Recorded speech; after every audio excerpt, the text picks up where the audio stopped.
주여, 당신을 두고 누구를 찾아가겠습니까? 제9장 죽음을 통하여. 과월절을 하루 앞두고 예수께서는 이제 이 세상을 떠나 아버지께로 가실 때가 된 것을 아시고 이 세상에서 사랑하시던 제자들을 더욱 극진히 사랑해 주셨다. 예수의 순환과 죽음은 그분의 지상생애의 의미를 가장 효과 있게 드러내주며 그분의 사랑에 대한 기억을 생생하게 전해주기 때문에 한 생명과 맞먹는 사건들이다. 나자렛에서의 생활, 요르단강에서의 세례, 유혹, 기적, 악마 추방, 설교, 스스로 겪으신 인간적 고통, 이 모든 것은 그분이 친히 나의 때라고 부르신 이 사건에 집중되어 있는데, 이 때는 이 세상을 떠나 아버지께로 가시는 때, 아버지께로부터 영광을 받으시는 때, 결실을 맺기 위하여 죽으러 가시는 때이다. 예수의 때. 십자가의 순간은 예수께서 또 다른 세례, 곧 피의 세례를 받으시는 때로서 근심과 불안 중에 기다리신 때이다. 요한사가는 그분이 이 세상을 떠나 아버지께로 돌아가시는 순간이라고 묘사한다. 이 순간에 예수께서는 당신의 과월절을 몸소 생활화하시며 히브리인의 그것과 전혀 새로운 의미를 부여하신다. 즉, 과월절은 죽음에 억눌려 있는 인간 조건으로부터 하느님 안에서의 삶애로 옮아감이 된 것이다. 네 복음서 모두가 최후의 날들에 일어난 사건들, 즉 최후 만찬, 체포, 재판, 순환 등의 많은 지면을 할애하여 자세히 묘사한다. 초대 교회 공동체들은 예수의 부활과 더불어 그분의 고통에 찬 죽음의 가치를 강조하는 것이 새로운 신앙을 위해 필수적인 것이라고 생각하였다.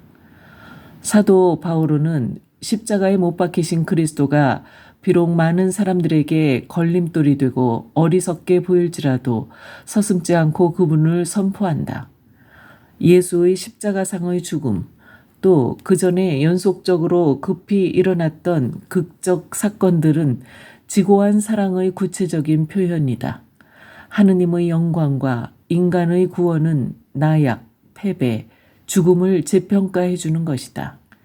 예수의 영광은 아버지신 하느님의 사랑으로 말미암아 사람들의 죄 때문에 희생으로 바쳐지는 어린 양처럼 자발적으로 죽음에 자신을 넘기시는 데 있다고 사도 바오로는 말한다. 파스카 식사. 예수께서 제자들과 함께 나누신 과월절 식사, 즉 최후 만찬은 순환의 신비로운 서막이다. 히브리인들에게 있어서 만찬, 회식, 잔치 따위는 하느님과 사람들 사이의 친교의 상징들이다. 출애굽기에 기록된 전승에 의하면 시나이 계약은 산 위에서 회식함으로써 체결되었다. 예루살렘 시대에 와서도 계속 바쳐지던 평화 또는 친교의 제사들은 희생잔치를 내포하였다. 즉 하느님에게 바쳐져서 거룩하게 된 제물을 참석자들이 나누어 먹음으로써 먼저 하느님과 그리고 나서 그들 상호 간의 평화 중의 일치를 이룸을 체험하였다. 장차 오기로 된 하느님 나라 역시 회식의 상징을 통하여 예고되었다. 식사 도중에 예수의 말씀을 들은 어떤 사람이 하느님 나라에서 잔치 자리에 앉을 사람은 참으로 행복하겠습니다 하고 외친다. 예수께서 몸소 잔치의 표상을 써서 하느님 나라에 관하여 말씀하신다. 하늘나라는 어느 임금이 자기 아들의 혼인잔치를 베푼 것에 비길 수 있다. 성서에서는 함께 식사하기 위하여 모이는 일상 관례가 아직 알려지지 아니한 미래의 실제에 대한 예시로 나타난다. 예수께서 최후 만찬이 히브리인의 과월절 식사 때 거행되기를 원하신 것은 뚜렷한 목적이 있어서였다.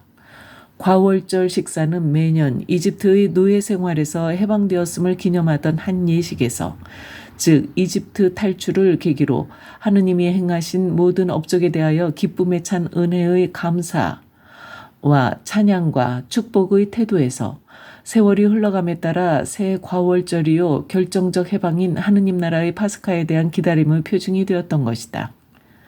하느님 나라와 결정적 해방의 이 파스카를 예수께서는 당신의 최후 만찬과 이 식사가 의미하고 실현시키는 모든 것으로서 시작하기를 원하신 것이다.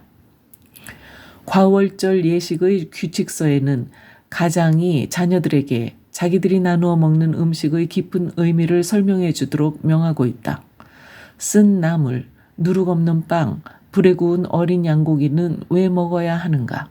쓴 나물은 노예살이의 억압을, 누룩 없는 빵은 히브리인들이 이집트를 떠날 때 급히 서둘러야만 했던 사실을 상기시켜 주었다. 어린 양은 해방의 상징이었다.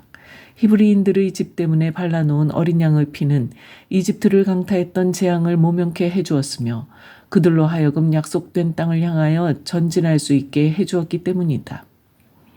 예수님은 히브리인 가장처럼 새 파스카의 의미를 제자들에게 설명해 주신다. 형제들의 목숨을 위하여 피 흘리면서 죽음을 자발적으로 받아들임은 새로운 탈출, 즉 죄의 종살이에서 구원의 자유회로 옮아감의 시작이 되리라는 것이다. 그분은 모든 사람을 위하여 희생되신 새 파스카의 어린 양이시다.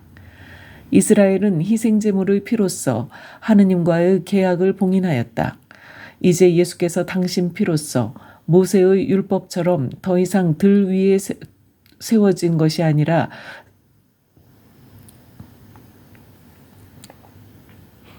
돌 위에 새겨진 것이 아니라 사람들의 마음 안에 새겨진 새 계약을 비준하신다. 지금까지 우리는 옛 파스카와 새 파스카를 유비를 통하여 알아보았다. 그러나 예수의 행위와 말씀들은 옛 예식들에 영향을 미쳤던 예언들을 성취하면서 그때까지 전혀 이해할 수 없었던 새 사실을 드러내준다.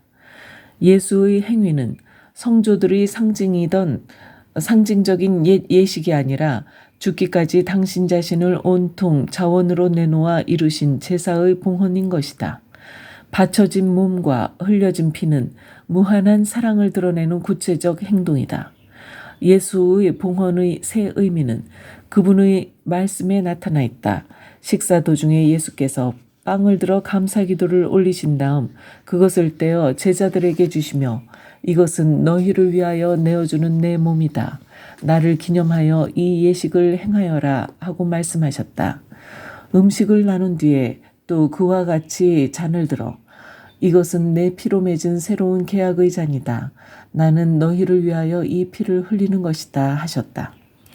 예수께서는 한 가장의 평범한 행동을 취하신다. 빵을 떼어 나누어 주시며 마실 포도주를 따라 돌려 마시게 하신다. 그러나 물질적 의미를 훨씬 능가하는 가치를 이 행동에 부여하신다. 빵과 포도주는 일상 식사의 기본 요소이며 성서의 사상에 의하면 인간의 양식의 상징이다.